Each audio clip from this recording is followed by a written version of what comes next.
Alors 2024, c'est l'année Aznavour, hein. Il y a le biopic sorti au cinéma il y a quelques semaines maintenant, et il y a ce spectacle qui tourne depuis un moment et qui revient chez nous prochainement.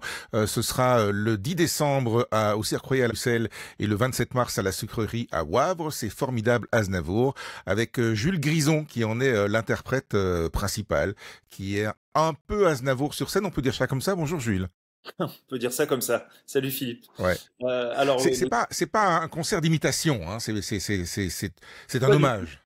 Ouais, c'est même plus un voyage au cœur de l'œuvre de Charles qu'un hommage. Clairement, j'avais pas dans l'idée de faire un hommage au départ, puisque le spectacle a été créé du vivant de Charles, puisqu'on Ouais. l'avait rencontré en 2017 à New York pour lui parler du spectacle. Donc malheureusement, il est décédé avant qu'on ait pu le temps de faire la première, de le présenter. Donc ça s'est transformé un peu en hommage, mais c'était pas voilà, c'était pas le but. Ce qu'on veut, c'est faire voyager les gens dans l'œuvre de Charles, leur faire revisiter les chansons avec de nouveaux arrangements et puis ma façon d'interpréter, puisqu'effectivement, c'est pas de l'imitation. J'ai ni sa gueule ni sa voix.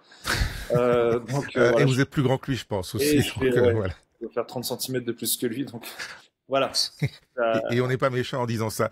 Quand on reprend ces chansons, alors à la fois il faut y mettre de soi et en même temps il faut savoir s'effacer un peu aussi pour être au service de la chanson, au service de l'œuvre. C'est compliqué, non? Euh, alors s'effacer, non, je crois pas. Je crois que c'est un travail de comédien en fait. On est là au service de l'œuvre, évidemment, pour la mettre en avant, mais Ouais. on s'efface pas. Mais on joue avec les mots, on joue avec le personnage que qu'on peut interpréter dans la chanson. Je pense à Comme ils disent par exemple. On se met dans la peau de quelqu'un d'autre, donc c'est pas s'effacer quoi. C'est jouer tout simplement. Ouais. Vous faites référence à Comme ils disent, et je ne sais plus à quelle époque cette chanson est sortie. Moi, j'ai l'impression qu'elle a dû 72. sortir quand j'étais gamin, donc dans les années 70, qui était quand même une époque où on parlait pas de l'homosexualité comme on en parle aujourd'hui, où le coming out n'était pas vraiment quelque chose d'aussi... alors, je sais pas si c'est facile, parce que faudrait demander à ceux qui ont dû le faire, mais en tout cas, c'était un sujet relativement tabou à l'époque. Cette chanson était très osée, et il y a dans le répertoire de Charles Aznavour quand même des moments qui sont... Enfin, je veux dire, ça a des couilles, quoi. Ah ouais, clairement, il y a des chansons qui sont engagées. Et c'est vrai qu'il avait un panel de chansons. Alors, sur les 1200 qu'il a écrit, évidemment, on retrouve beaucoup de chansons romantiques, de chansons d'amour, mais on retrouve des chansons drôles aussi, comme Tu te laisses aller, des chansons engagées, des chansons comme Pour toi Arménie, Les immigrants. Ouais, il y a tout un flot de chansons, d'idées. Enfin, c'était vraiment un génie, quoi. C'était cette façon d'écrire. Parfois avec des mots simples, des choses compliquées. Ouais. L'idée de comme ils disent de se Plus, mettre à la première personne, ouais. c'était risqué même pour lui parce que les gens pouvaient penser de lui qu'il était homosexuel à ce moment-là.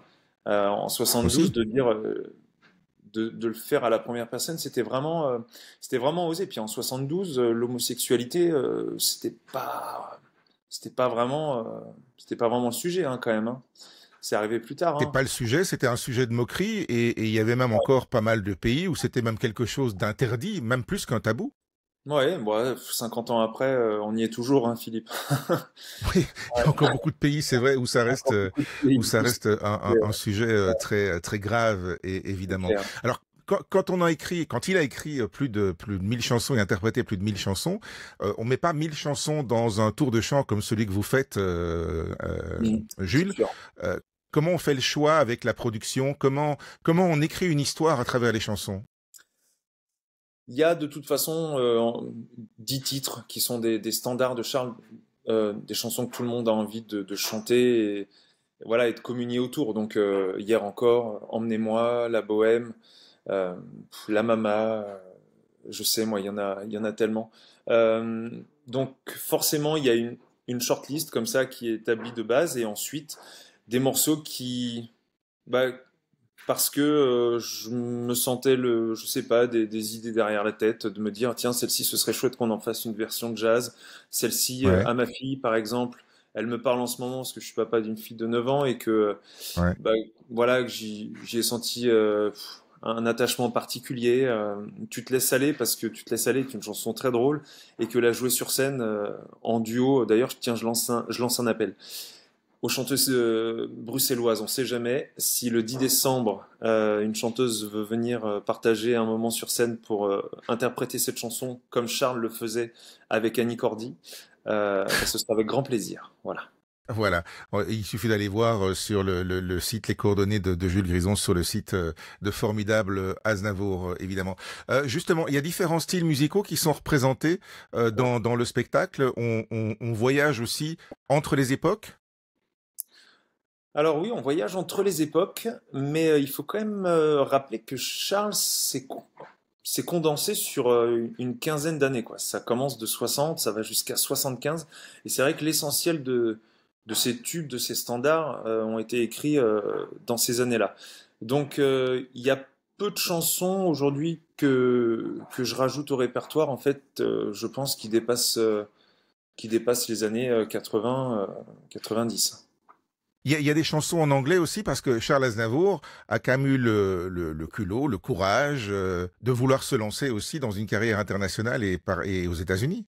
Ouais, c'est incroyable, hein, en 1960, de se dire, je vais à l'assaut des États-Unis, je vais louer le Carnegie et à mes frais, je vais faire venir des Américains, je vais traduire mes chansons en anglais et je vais conquérir le public. Eh ben, chapeau, chapeau monsieur. Ouais, donc des chansons en anglais, bah, il y a forcément She, qui est Ouais, une chanson incroyable. Moi, ça a marqué ma jeunesse. C'était la chanson, je l'ai découvert par le film Coup de foudre à Notting Hill avec Julia Roberts. Donc ouais. voilà, je ne savais pas que c'était une chanson de Charles au départ. Mais ouais, voilà, il y a cette chanson-là, par exemple. Et puis, quand je pars en tournée, j'étais en janvier à Broadway. Effectivement, il y a des chansons qui sont comme hier encore, comme ils disent, également, qui sont des standards chez eux, mais dans les versions anglo-saxonnes, quoi. Ouais. Jules Grison, la grande chanson française, la chanson française classique, j'allais dire, des grandes années, c'est votre truc à vous parce qu'il y a le spectacle Formidable Aznavour qui tourne en ce moment avec vous, évidemment, mais vous en avez fait d'autres. Vous aimez ces grandes voix? C'est plus les grandes voix ou plus les grands textes en fait qui vous branchent? C'est les grands textes et c'est les musiques qui sont associées à ces grands textes. Parce que ces chansons, très souvent, comme chez Gilbert Bécaud, sont des chansons qui racontent une histoire. Et donc, pendant 3, 4, 5, 6 minutes, on est embarqué dans des histoires. Voilà, on s'évade complètement, on devient quelqu'un d'autre en jouant un personnage. Et c'est hyper excitant, quoi. Aujourd'hui, on n'écrit plus comme ça. Donc, effectivement, moi, je suis happé par ce genre de choses où on est chanteur et comédien, quoi. Ouais, c'est ça qui me C'est botte. venu comment? C'est parce que vous avez baigné dans cette musique-là quand vous étiez petit, parce que vos parents en écoutaient beaucoup, ou ce sont des répertoires que vous avez redécouverts par la suite en étant adulte? Ah, c'est un mix des deux. J'ai baigné un peu dedans parce que ma mère écoutait les standards de Charles, Julien Clerc, de Serge Lama, de Patrick Bruel, de Gilbert Bécaud. Et, euh, et la partie comédie aussi, parce que j'ai fait beaucoup de comédies musicales, de spectacles musicaux Ouais. pendant une quinzaine d'années. Et je me suis rendu compte que voilà, c'était vraiment la bonne façon de présenter un spectacle. C'était avec ces chansons-là, quoi, avec des chansons qui ont beaucoup de sens comme ça, qui racontent des histoires et qui font voyager les spectateurs, quoi. Ouais, quelque part on réécrit une pièce en fait en se servant de petits morceaux, c'est un Lego. Ouais, ouais, c'est un Lego. Et puis tous les soirs, c'est différent puisque on a une émotion différente tous les soirs quand on monte sur le plateau. On n'a jamais le même public non plus face à soi.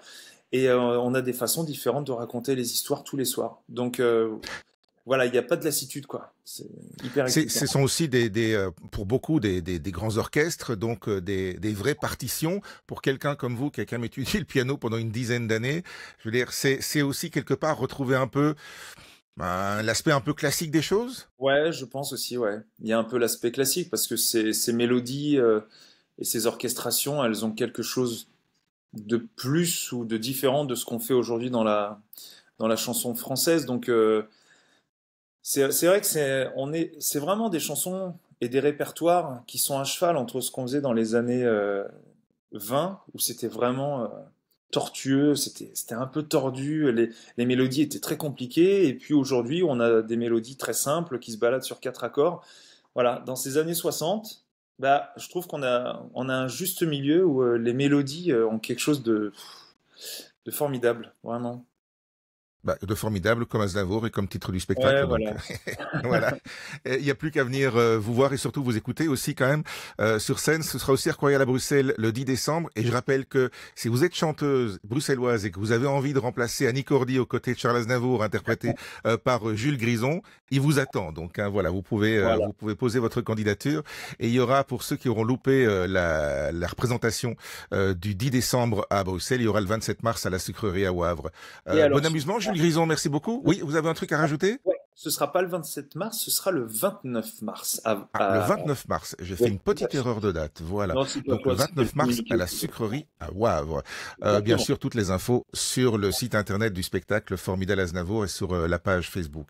Merci beaucoup Jules Grison, bon amusement. C'est à toi, Philippe. Ouais, au plaisir.